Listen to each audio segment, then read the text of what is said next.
Welcome back sa Cineflix PH. Ikukwento ko sa inyo ang isang comedy, drama, at action movie na pinamagatang Startup. Now sit back and enjoy the movie. Ang kwento ay nagsimula sa dalawang binata na may pangalang Taekil at Sang-il. Bumili si Taekil ng second-hand na motor online. Subalit ang kondisyon nito ay hindi na maganda at sa huli ang motor ay tuluyan ng nasira. Nang sinubukan nilang paandarin muli ang makina, sila ay biglang inatake ng dalawang lalaki na sumipa sa salamin ng kanyang motor. Nainis si Taekil at sinubukan silang habulin. Pinaandar niya ang motor ng mabilis kaya sila na ang naging target ng mga nagpapatrol na pulis. Dahil merong problema ang kanyang motor, hindi niya na ito nakontrol ng maayos kaya bumunggo siya sa barrier at lumipad sa lakas ng impact. Dinala sila sa police station kung saan pumunta ang ina ni Taekil na si Jong-hai at pinagalitan ng anak dahil sa paggamit ng perang pang-tuition sa pagbili ng motorsiklo. Pinahayag ni Taekil na gusto niya nang huminto sa pag-aaral dahil alam niyang hindi kakayanin ng ina na magbayad ng tuition. Nang marinig ito, ang kanyang ina na dating professional volleyball player ay sinapak si Taekil sa muka dahil sobra siyang nasaktan sa sinabi ng anak. Sa sumunod na araw, nagpasya na maglayas si Taekil sa kanilang bahay dahil wala na siyang pakialam sa kanyang kinabukasan. Gamit ang natitirang $10 sa kanyang bulsa, sumakay siya ng bus papunta sa kung saan. Habang si Jong-hae na nagtatrabaho ng husto para maibigay ang pangangailangan ng anak, ay sinubukang tawagan si Taekil ngunit hindi niya sinasagot ang cellphone. Bagamat masyado siyang marahas sa anak, pangarap niya pa ding mabigyan si Taekil ng magandang buhay, kaya nagtatrabaho siya ng husto para may maipang bayad sa college tuition ng anak. Ang bus na sinakyan ni Taekil ay papunta sa isang maliit na bayan ng Gunsan sa may North Jeolla Province. Pagkatapos bumaba sa bus, nakilala niya ang isang red-hair na babae na may pangalang Kyungju na bigla siyang sinuntok sa tiyan matapos niya itong galitin. Pagkatapos na maglakad-lakad sa bayan, ang gutom na si Taekil ay nakakita ng isang noodle shop na nag-aalok ng murang halaga ng jajangmyeon. Agad siyang pumasok sa loob at nakilala ang may-ari ng restaurant na may pangalang Wong. Bago pa siya makakain ng noodles sa halagang $3, pumasok ang isang delivery rider at dumiretso ito sa kusina. Subalit nagkaroon ng maliit na kaguluhan sa kusina at nakita niya ang rider na nagmamadaling lumabas. Gustong malaman ni Taekil ang nangyari, ngunit wala siyang lakas ng loob para magtanong. Pagkatapos nito, nagpasya siyang palipasin ang gabi sa isang public bathhouse at pinag-isipan ang kanyang sunod na galaw. Sa ibang lugar, si Sang-pil ay makikitang nakatira sa kanyang lola na ang hanap buhay ay tagatalop ng hazelnut. Sa sumunod na araw, nang bumalik si Taekil sa noodle shop para kumain, nakita niyang nangangailangan sila ng taga-deliver ng pagkain. Hindi na siya nagdalawang isip at agad na nag-apply sa trabaho. Pinaalam ni Gong kay Taekil na kailangan niyang manatili ng 3 buwan bago siya makarequest ng day off para makauwi. Agad namang pumayag si Taekil sa kanyang kondisyon. Pinakilala siya sa isa pang delivery rider na may pangalang Guman na nahulog ang baryang daladala sa sahig. Si Sang-pil ay nakipagkita sa isang lalaki na may pangalang Donghua na nag-alok sa kanya ng trabaho. Ang baguhang si Taekil ay na-curious tungkol sa kanilang kusinero matapos na makita ang insidente ng nakaraang araw. Pumunta siya sa kusina at nakilala si Gosuk, isang maskuladong lalaki na merong nakakatakot na ekspresyon sa kanyang muka. Dahil sa bastos na pag-uugali ni Taekil sa mga taong mas matanda sa kanya, agad siyang sinapak ni Gosuk hanggang sa mawalan siya ng malay. Si Taekil ay nanghina hanggang gabi at nasurpresa nang makitang katabi si Gosuk na natutulog na dilat ang mga mata. Sa sumunod na araw, nagsimula na si Taekil sa unang araw niya bilang delivery rider. Dahil sa kanyang pagiging maingay, lagi sa kanyang naiirita si Gosuk, lalo na pag pinagtatawanan niya ang malaking katawan ng kusinero. Si Sang-pil ay nagsimula na ding magtrabaho para kay Donghua bilang isang loan shark at taga-kolekta ng utang. Nagkaroon si Taekil ng magandang oras kasama ang mga katrabaho, kahit na lagi silang nagtatalo ni Gosuk sa mga walang kwentang bagay. Nagpustahan si Gosuk at Taekil kung saan nawalan muli ng malay si Taekil matapos siyang sapakin sa mukha ng kusinero. Si Sang-pil ay namimigay ng business card ng kanyang pinagtatrabahuhang opisina at hindi sinasadyang nakita ang ina ni Taekil sa gilid ng kalsada na mukhang nasasangkot sa isang problema. Samantala, si Taekil ay makikitang nagdi-deliver ng pagkain sa isang customer na kinalabasan ay si Kyungju, ang red hair na babae na nakilala niya sa terminal ng bus. Dahil laging bastos si Taekil kahit nasa mga babae, muli siyang sinuntok ni Kyungju. Mas lalo pang nagalit sa kanya ang dalaga ng aksidente niyang madakma ang kanyang dibdib, kaya agad siyang binugbog ni Kyungju. Hindi maiwasan ni Gosok na kutiyain si Taikil nang makita itong puro pasa sa mukha. Pagkatapos ng ilang sandali, tumawag si Sangpil at nasorpresa nang sinagot ni Gosok ang tawag. Nakita ito ni Taikil at agad na kinuha ang cellphone.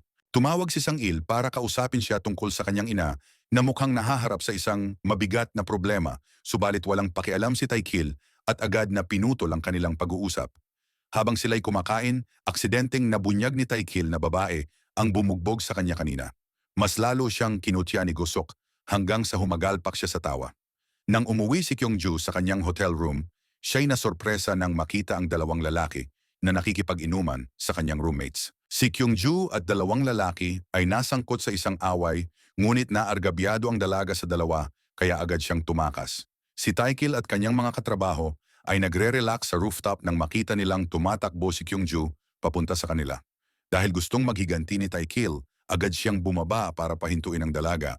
Ngunit kanyang na-realize na nasa peligro si Kyungju nang makita ang dalawang lalaki na sinusubukan siyang ipasok sa kotse. Hindi siya nag-alinlangan at agad na sumugod para tulungan si Kyungju, ngunit nabugbog din siya pagkatapos. Dahil sa ingay ng kanilang pag-aaway, lumabas ang mga residente sa kanilang bahay, kaya nagpasya nang umalis ang dalawang lalaki. Dinala ni Taikil si Kyungju sa loob ng bahay at agad na ginamot ang kanyang mga sugat. Pagkatapos nito, nagpasalamat si Kyungju sa lahat at nagpaalam na siya'y uuwi na. Nang makitang nakayapak lang si Kyungju, pinahiram niya ang kanyang sapatos sa kawawang dalaga. Pagkalipas ng ilang araw, nasanay na si Taikil bilang taga-deliver ng pagkain at masigasig na nagtrabaho. Isang araw si Taikil ay muling naghatid ng pagkain kay Kyungju at binalik na din ang kanyang sapatos. Subalit tumanggi si Taikil na kunin ang bayad para sa in-order niyang pagkain. Nang gabi ding yon, nakuha na ni Taikil ang kanyang unang sahod at nagplanong ilibre sila lahat. Nagmungkahi si Gong na umuwi siya minsan sa kanilang bahay para bisitahin ang kanyang ina. Dahil hindi pinansin ni Taikil ang payo ni Gong, muli siyang sinapak ni Gongsok at nagbanta kung hindi siya susunod. Dahil dito nagpasya na siyang umuwi para bisitahin ang kanyang ina. Nagpakita muna siya kay Sangpil kung saan kinuwento nila ang kanilang mga buhay matapos na hindi makasama ang isa't isa sa mahabang panahon. Sinabi ni Taikil na huminto na siya sa kanyang trabaho dahil sa pag-aalala sa kanyang kaligtasan, ngunit hindi nakinig si Sangpil sa mga pinayo ng kanyang kaibigan. Pagkatapos nito, bumisita na si Taikil sa kanyang ina na meron ng isang simpleng bakery na kanyang nabili sa murang halaga. Pinaalam niya sa ina na nagsimula na siyang magtrabaho sa isang noodle shop sa lungsod ng Kunsan. Subalit pinagalitan lang siya ng kanyang ina at sinabing umuwi na siya para ipagpatuloy ang kanyang pag-aaral. Hindi siya sumang-ayon sa gusto ng ina at umalis pagkatapos na may ibigay ang kanyang unang sweldo sa magulang. Pagkatapos niyang umalis, dumating ang isang lalaki at nagbabala na malapit ng gibain ang bakery dahil bumili siya ng iligal na building na pinatayo ng dating may-ari. Si Sangpil ay inutusang mangolekta ng utang mula sa tindahan na pagmamay-ari ng isang lalaki. Ngunit nabugbog siya ng husto at kinailangang gamutin sa ospital. Samantala, si Kyungju ay natanggap sa noodle shop bilang waitress kung saan inalok siya ni Gong na gamitin ang dating kwarto ng anak matapos malaman na wala na siyang ibang matutuluyan. Para i-welcome ang pagdating ng bagong empleyado, pumunta sila sa isang karaoke bar para magsaya ng kaunti. Nang sila'y pauwi na, nakita ni Taikil ang lalaking bumugbog sa kanya at agad na naghangad na makaganti. Subalit madaling napatumba si Taikil kaya nakialam na si Gosu sa pamamagitan ng pagpunas ng chichirya sa mukha ng lalaki. Sa kabilang banda, ang kakalabas lang sa ospital na si Sangpil ay sinubukang maghiganti, subalit siya ay nag-alinlangan nang ma-realize na mali ang kanyang ginagawa. Hindi nagtagal, pumunta sa restaurant ang lalaking nanakit kay Taikil kasama ang kanyang grupo kung saan gumawa sila ng kaguluhan hanggang sa matapon ang abo ng anak ni Gong. Sa huli, hindi na napigilan ni Gosok ang kanyang galit at pinagbubugbog ang mga lalaking ng gugulo. Nasurpresa si Taikil nang malaman nila na si Gosok ay dating boss ng mga gangster na lubos na ginagalang sa lugar kahit na ng mga pulis. Sa flashback, ang sugatang si Gosok matapos makipaglaban sa karibal na gangster ay aksidente na kilala si Gong na gusto na sanang magpakamatay matapos mawala ang kanyang anak na babae. Sinagip ni Gosok si Gong at sinabing huwag siyang mawawala ng pag-asa at ipagpatuloy ang buhay. Simula noon, nagpasya si Gosok na magsimula ng bagong buhay bilang cook sa restaurant ni Gong at iniwan ang pagiging gangster. Pagkatapos ng gulo, ang noodle shop ay biglang napuno ng mga gangster na mga tauhan ni Gosok. Isang lalaki na nagngangalang Taesung ang pinapabalik na si Gosok sa pagiging boss dahil ang kanilang karibal na gang ay madalas nang manggulo sa kanilang teritoryo. Matapos ma-realize na magiging mapanganib kung siya ay mananatili pa, si Gosok ay nagpasya ng umalis at bumalik na sa kanyang dating buhay bilang gangster. Naunawaan ni Gong ang kanyang desisyon at nagmungkahing pwede siyang bumalik kahit na anong oras. Nasaktan si Taekil sa biglaan niyang pag-alis dahil tinituring niya na itong kapamilya kahit na madalas silang magtalo nito. Samantala, nakita ni Sangpil na silyado na ang bakery ni Jonghai at agad na pinaalam ito kay Taekil sa telepono. Sa sumunod na araw, agad na bumisita si Taekil sa kanyang ina kasama si Kyungju. Binunyag ni Jonghai na naloko siya ng dating may-ari ng building na iligal na nabili ang lupa. Sobrang nainis siya sa problema ng kanyang ina kaya tinawagan niya si Gosok para humingi ng tulong. Subalit sa halip na tulungan siya, sinabi sa kanya ni Gosok na maging responsable na siya at lutasin ang sariling problema. Mag-isang pumunta si Gosok sa headquarter ng karibal na gangster kung saan hiniling niyang huminto na sila sa panggugulo at respetuhin ang teritoryo ng iba. Dahil tumanggi sila sa kanyang alok, napilitan si Gosok na labanan silang lahat at nagawang pabagsakin ang mga gangster ng mag-isa. Samantala, ang mga kolektor ay pumunta sa bakery ni Jonghai para kolektahin ang bayad sa kanyang utang. Dahil ang mga kolektor ay nagmula sa parehong opisina na pinagtatrabahuhan ni Sangpil, inisip ni Taekil na niloko ni Sangpil ang kanyang ina. Ngunit sinabi ni Jonghai na hindi siya humiram ng pera kay Sangpil. Ang isa sa mga kolektor ay nakita ang envelope ng pera na binigay ni Taekil sa kanyang ina at binigay ito sa kanilang boss. Nakiusap si Jonghai na ibalik ang envelope ngunit tumanggi na ito. Sinubukang kunin ni Taekil ang envelope kahit na alam niyang mabubugbog siya sa huli. Hindi siya pumayag na makitang nasasaktan si Taekil at makuha ang unang sahod ng kanyang anak. Tumayo si Jonghai at nilabas ang kanyang husay bilang isang professional volleyball player para talunin ang kolektor at nagawang mabawi ang unang sahod ni Taekil. Hiniling ni Gausok na dalhin siya sa isang restaurant kung saan hiniram niya ang mga gamit para magluto ng sariling pagkain.